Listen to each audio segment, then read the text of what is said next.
Om Swastiastu. Perkenalkan, nama saya Komang Trisna Ciani, NIM 1813031031037 dari Program Studi Pendidikan Kimia kelas 5B. Nah, pada video kali ini saya akan mempresentasikan UAS mata kuliah Biokimia 2. Yang mana UAS ini terdiri atas 7 soal. Baik, langsung saja menuju soal yang pertama pada slide selanjutnya. Soal nomor 1. Pada degradasi asam lemak arachidonat, tentukan tahap-tahap reaksi yang terjadi beserta enzim yang terlibat, kemudian jumlah asetil-CoA yang terbentuk dan jumlah ATP yang dihasilkan, dan sistem pengendalian yang terjadi. Yang pertama akan kita bahas mengenai tahap-tahap reaksi yang terjadi beserta enzim yang terlibat. Untuk tahap-tahap reaksi yang terjadi itu ada 3 tahap, di mana pada tahap pertama aktivasi asam lemak di sitoplasma terjadi di mana asam lemak difosforilasi dengan menggunakan satu molekul ATP dan diaktifkan dengan asetil-CoA yang menghasilkan asam lemak CoA, ANP, dan pirofosfat inorganik. Kemudian pada tahap kedua, pengangkutan asam lemak CoA dari sitoplasma ke mitokondria yang dibantu oleh molekul pembawa karnitin yang terdapat dalam membran mitokondria.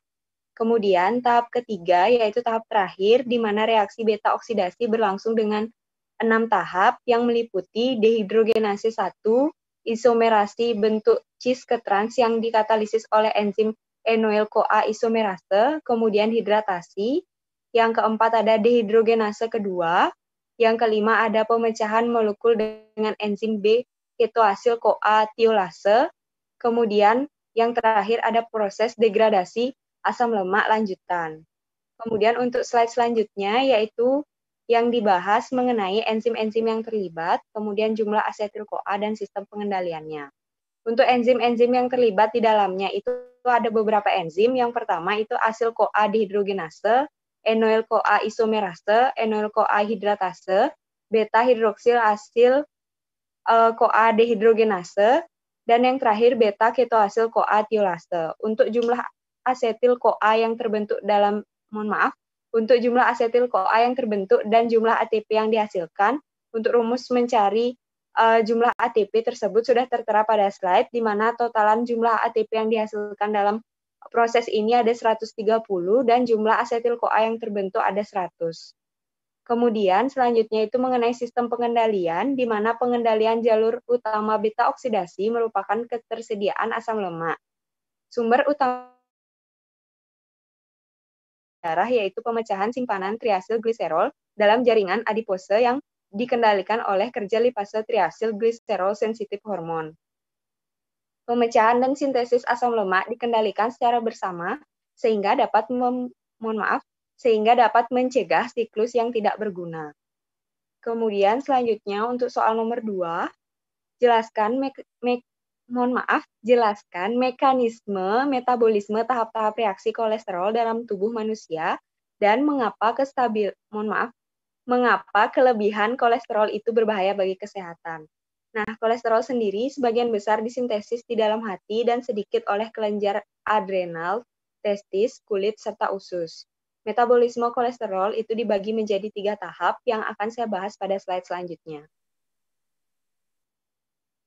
Baik, untuk tahap yang pertama yaitu pembentukan beta-hidroksil beta-metil-glitaryl-CoA atau HMG-CoA dari asetil-CoA, di mana metabolisme kolesterol ini berlangsung di sitoplasma.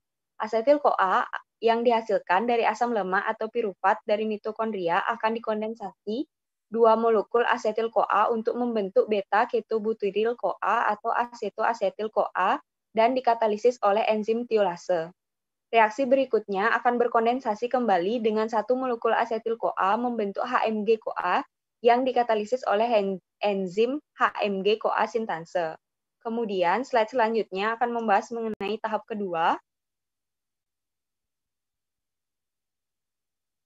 di mana tahap kedua ini mengenai pengubahan HMG-CoA menjadi squalen. Enzim HMG-CoA reduktase akan mereduksi HMG-CoA menjadi mevalonat. Mevalonat diubah menjadi farnesil pirofosfat dalam sitoplasma. Mevalonat kinase mengkatalisis terbentuknya fosfomevalonat. Selanjutnya mefalonat dikatalisis oleh fosfomefalonat kinase menghasilkan 5 pirofosfat mefalonat.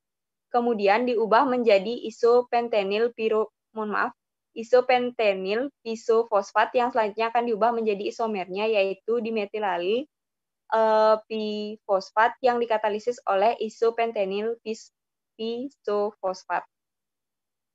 Isomerase kondensasi antara isopentenil pisofosfat dengan dimetilalil pisofosfat akan menghasilkan geranil pirofosfat yang dikatalisis oleh dimetilalil transferase. Selanjutnya, geranil pirofosfat dikatalisis oleh geranil transferase dan menghasilkan farnesil pirofosfat. Reaksi kondensasi molekul farnesil pirofosfat membentuk dengan farnesil membutuhkan NADPH sebagai donor elektron. Tahap ketiga yaitu mengenai pengubahan skualen menjadi kolesterol. Nah, di sini merupakan tahap terakhir dalam lintasan biosintesis kolesterol yang dimulai dari terikatnya skualen pada protein pengangkut spesifik yang ada di sitoplasma yang dikenal dengan protein pengangkut sterol atau sterol carrier protein. Skualen yang bertemu dengan oksigen akan dikatalisis oleh enzim skualen monooksigenase dengan donor elektron dari NADPH membentuk skualena 2,3 epoksida. Skualena 2,3 epoksida melepaskan elektron ketika dikatalisis oleh 2,3 oksidoskualen lanosterol tiklase menjadi lanosterol. Lanosterol akan berikatan dengan protein pengangkut yang kedua dalam reaksi hingga selesai. Lanosterol yang diubah menjadi kolesterol itu melalui 20 reaksi yang dikatalisis oleh enzim-enzim dalam membran mikrosom. Salah satu reaksinya yang terakhir setelah lanosterol itu akan diubah menjadi 7-dehidrokolesterol melalui 19 reaksi. Produk ini kemudian direduksi oleh NADPH untuk membentuk kolesterol. Selanjutnya, yaitu mengenai mengapa kolesterol yang tinggi itu berbahaya bagi kesehatan. Kolesterol sendiri merupakan suatu komponen lemak yang dapat ditemukan di kebanyakan jaringan tubuh. Kolesterol beserta turunannya merupakan komponen penting dari membran sel dan merupakan prekursor dari komponen-komponen steroid. Namun, peningkatan salah satu jenis kolesterol, yaitu LDL, dikaitkan dengan naiknya risiko penyakit jantung koroner. Maka dari itu, kelebihan kolesterol atau tingkat kolesterol yang tinggi itu berbahaya bagi kesehatan. Ketika seseorang mengidap kolesterol tinggi atau berlebih, maka deposit lemak yang akan tertimbun di pembuluh darah itu akan menyebabkan obstruksi sehingga aliran darah tidak lancar membuat pasokan darah ke jantung itu berkurang. Nah, hal tersebut juga meningkatkan serangan jantung hingga mengakibatkan stroke karena kurangnya pasokan darah ke otak. Selanjutnya, soal nomor 3. Nah, soal nomor 3 ini menjelaskan tentang metabolisme lipoprotein di kehidupan berdasarkan konten yang berada di YouTube. Untuk slide selanjutnya, saya berikan 3 gambar terkait dengan konten yang ada di YouTube tersebut. Nah, pada usus menghasilkan kilomikron, kemudian dibawa menuju ke hati lewat pembuluh darah. Dari hati inilah akan dihasilkan VLDL, kemudian disalurkan ke pembuluh darah yang berinteraksi dengan LPL, yang akan menghasilkan asam lemak bebas dan membentuk IDL. Kemudian IDL berinteraksi dengan HDL, lalu terjadi suatu pertukaran yang kemudian menghasilkan LDL.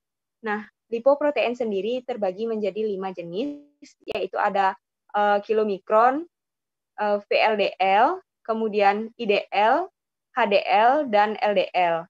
Seperti yang tertera pada gambar, saya sudah sajikan mengenai 5 jenis lipoprotein itu sendiri yang dibahas dalam konten yang ada di YouTube. Kemudian untuk selanjutnya, soal nomor 4, jelaskan dan gambarkan fungsi siklus urea. Nah, siklus urea memiliki definisi suatu reaksi pengubahan amonia atau NH3 menjadi urea. Reaksi kimia ini sebagian besar berlangsung di hati dan sedikit terjadi di ginjal.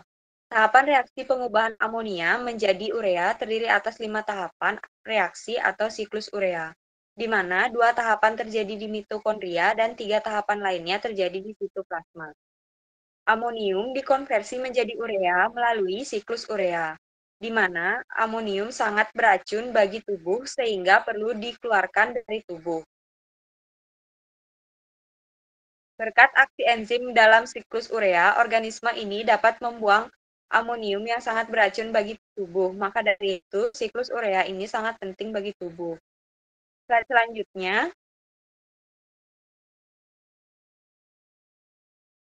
itu mengenai 5 tahapan reaksi siklus urea.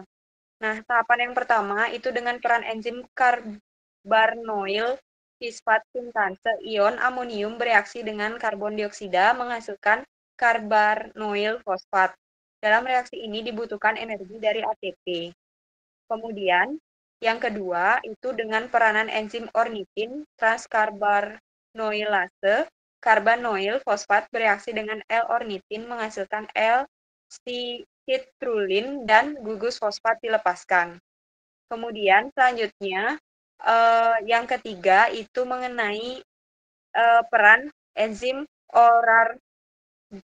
orargininoxuccinat sintase L-citrulline bereaksi dengan L-aspartat menghasilkan L-argininosuccinat di mana reaksi ini juga membutuhkan energi dari ATP.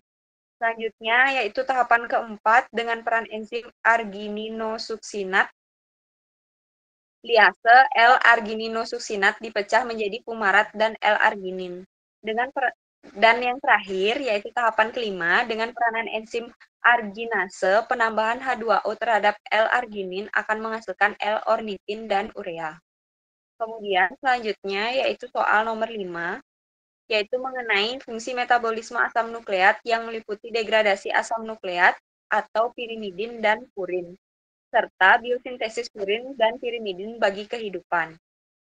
Metabolisme asam nukleat merupakan proses di mana asam nukleat yang meliputi DNA dan RNA disintesis dan didegradasi.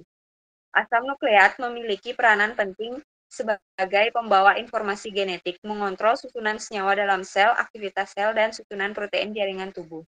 Nukleotida dapat dipisahkan menjadi purin yang meliputi adenin dan guanin, dan pirimidin yang meliputi citidin, uridin, dan timidin.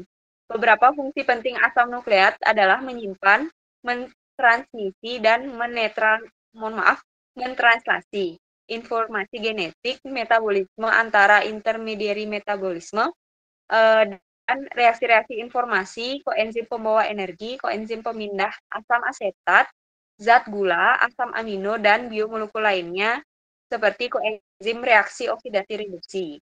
Selanjutnya, soal nomor 6. Apa yang dimaksud dengan rekayasa genetika? Nah, rekayasa genetika itu digambarkan sebagai ilmu dengan karakteristik suatu organisme yang sengaja dimodifikasikan dengan manipulasi materi genetik, terutama DNA dan transformasi gen tertentu untuk menciptakan variasi yang baru. Selanjutnya, soal nomor 7. Jelaskan dan berikan contoh aplikasi rekayasa genetika terhadap kesehatan, pertanian, energi, manusia. Yang pertama akan kita bahas yaitu mengenai rekayasa genetik. Rekayasa genetika terhadap kesehatan. Nah, di sini saya sajikan beberapa tabel mengenai rekayasa genetika terhadap kesehatan. Yang pertama itu mengenai produksi hormon tubuh. Hormon manusia awalnya hanya dapat dipisahkan dari organ manusia atau hewan menyusui. Melalui rekayasa genetika, hormon dapat diproduksi. Kemudian, yang kedua insulin. Insulin itu ekstraksi pankreas babi atau lembu. Kemudian selanjutnya itu hipersensitif atau resistensi. Melalui rekayasa genetika, insulin dapat dibuat dengan mikroorganisme. Yang ketiga ada vaksin. Vaksin sendiri mengandung virus atau mikroorganisme yang dilemahkan. Kemudian vaksin itu dijadikan antibodi, di mana vaksin ini merupakan vaksin antivirus, contohnya seperti vaksin antivirus hepatitis, campak, cacar, influenza, dan lain-lain. Yang ketiga ada antibiotik. Antibiotik umumnya bukan protein, sehingga secara langsung tidak memproduksi oksigen. Upaya dalam membuat antibiotik sintetik adalah salah satu upaya dengan fermentasi dan modifikasi molekul. Dan yang terakhir ada enzim. Enzim dapat dihasilkan dari rekayasa genetika mikroorganisme, yang mana enzim sangat penting dalam diagnosis penyakit hepar, jantung, dan pankreas. Penyakit ini banyak diderita oleh penduduk negara industri, di mana analisis enzimatik juga digunakan di dalamnya. Selanjutnya, yang kedua, yaitu mengenai rekayasa genetika terhadap pertanian. Yang pertama, nah sebelumnya di sini juga saya menyajikannya dalam bentuk tabel yang terdiri atas 4 bagian. Yang pertama itu ada pemuliaan tanaman. Tujuan pemuliaan tanaman sendiri adalah untuk memperoleh atau mengembangkan varietas ataupun hibrida sehingga memberikan hasil yang lebih tinggi dan menguntungkan kebanyakan orang. Kemudian pemberantasan hama. Kebanyakan insektisida, herbisida, dan pestisida itu digunakan untuk mengendalikan hama, umumnya tidak cukup selektif. Namun hormon serangga dalam jumlah yang sangat kecil telah digunakan untuk memberantas hama, misalnya feromon dan alaromon. Yang ketiga, itu ada penambatan nitrogen, di mana para ahli menemukan gen NIF atau nitrogen fixation yang terlibat dalam penyusunan aparat penambatan nitrogen. Rekayasa genetik telah berhasil untuk mentransfer gen NIF ke dalam E. coli sehingga dapat merambat nitrogen. Menambat nitrogen. Yang terakhir ada mikoriza vesikular. Adanya kerjasama dengan mikoriza sering membuat peningkatan yang mencolok pada pertumbuhan di tanah yang kekurangan fosfat, di mana penyerapan unsur-unsur mikro seperti seng dan tembaga juga dapat ditingkatkan dan terdapat bukti yang menunjukkan bahwa tumbuhan yang berasosiasi dengan mikoriza mengandung hormon tumbuhan yang kadarnya lebih tinggi dibandingkan tumbuhan tanpa mikoriza. Produksi mikoriza dapat dilakukan dengan isolasi spora. Selanjutnya, yang ketiga, itu rekayasa genetika terhadap energi.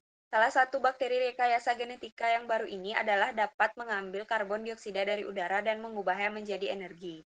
Walaupun bakteri ini tidak akan memperbaiki masalah kelebihan karbon dioksida di bumi, namun bisa membantu melestarikan bahan bakar fosil.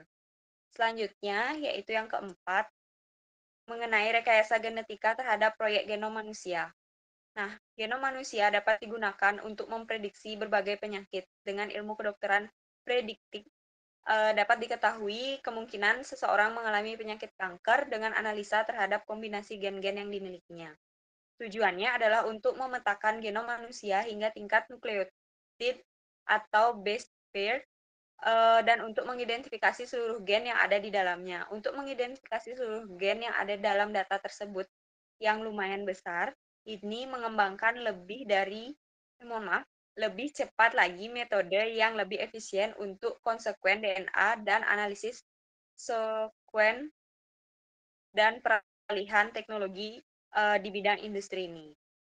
Nah, sekian pembahasan mengenai UAS mata kuliah Biokimia 2. Saya mohon maaf apabila ada kesalahan dalam penyampaian. Saya tutup dengan Parama Santi. Om Santi Santi Santi Om. Terima kasih.